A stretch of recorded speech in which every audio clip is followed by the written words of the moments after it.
On the 5th of December 1945, 14 Navy airmen left Florida and took to the skies on what was supposed to be a routine training exercise known as Flight 19. But 1 hour and 45 minutes into their journey, the flight's leader, Lieutenant Charles Taylor, radioed the control tower alerting them that something was dreadfully wrong.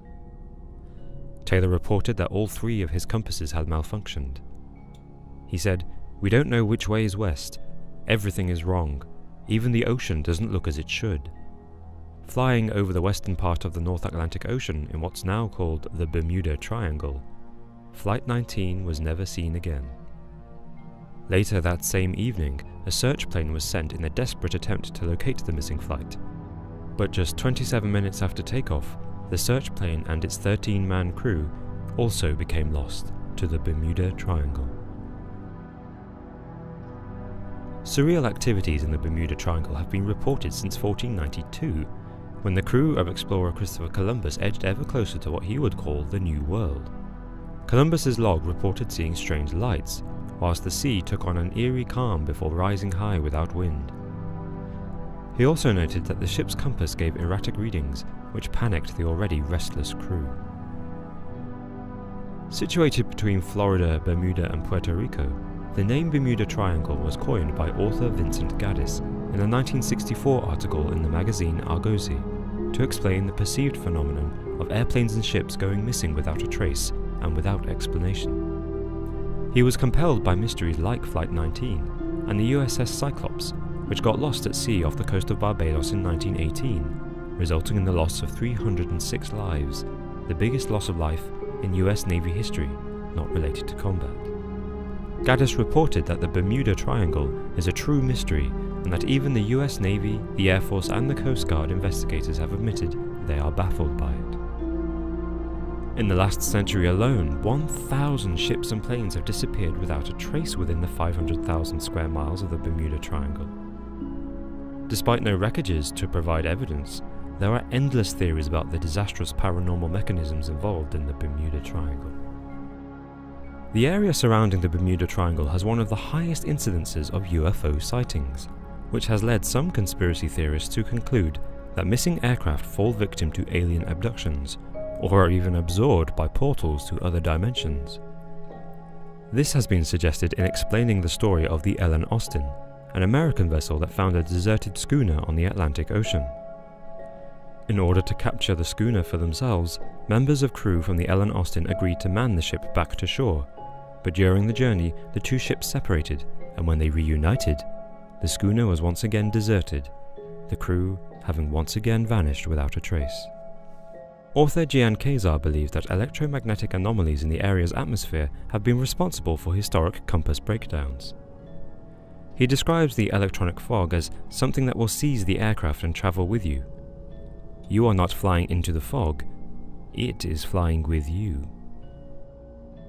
Whilst some conspiracists look to the skies of the Bermuda Triangle for answers, others believe that the answers lie deep underwater.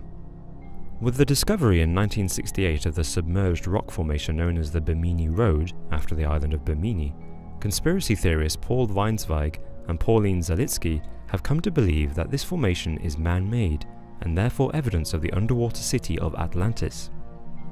It has been suggested that the planes and ships that have vanished in this area may have been affected by leftover technology from this empire, such as the ancient crystals thought to have powered the civilization. Despite the mysteries that surround the Bermuda Triangle, the US Coast Guard states that the majority of disappearances can be attributed to human error or the area's unique natural features, and no studies have found conclusive evidence for unusual magnetic anomalies in the area. To complicate the issue, the Gulf Stream essentially acts as a river within the Atlantic Ocean, flowing through the Straits of Florida and into the North Atlantic. Its powerful current is a possible explanation for why there are no debris from ship and plane wreckages, which may be swept away by the strong waters, erasing any evidence of disaster. The tropical weather system in the Caribbean Atlantic can be unpredictable, and the Bermuda Triangle happens to cover the same area as Hurricane Alley, an area of warm water and high humidity which is the source of devastating storms and hurricanes. Also located within the Bermuda Triangle is the Puerto Rico Trench, the deepest part of the Atlantic Ocean, where the seafloor is up to 28,373 feet deep, suggesting any aircraft or ship destroyed in the Bermuda Triangle would sink so far from the surface it would never be reached. Although the US government insists that the Bermuda Triangle doesn't exist, in 1964, the same year the term Bermuda Triangle was coined, the US government began construction of ORTEC, an underwater American base within the Bermuda Triangle, off the coast of the Bahamas. This base has further strengthened the suspicion that the area hosts mysterious properties. Since the 1960s, the US have used this base to conduct underwater tests, research and in-air tracking, raising questions about what exactly they are monitoring down there. Despite there being valid reasons to explain the apparent phenomenon of the Bermuda Triangle, the US Coast Guard argue that the area is one of the most heavily travelled shipping lanes in the world, and the disappearances in the area are, proportionally, no more frequent than anywhere else in the world. Meanwhile, some land areas that fall within the Bermuda Triangle don't appear to be affected at all by supernatural phenomena. But whether or not the Bermuda Triangle exists, it symbolises the reality that, despite all we know of the world, and despite all our advances in tracking devices, our world is still large enough for our ships and our planes to disappear without a trace. The Russian Empire never decides to sell Alaska to the Americans, and instead keeps it for themselves. Eventually, after centuries, there is a mass migration of ethnic Russians into North America, and the culture of Alaska becomes extremely Russian.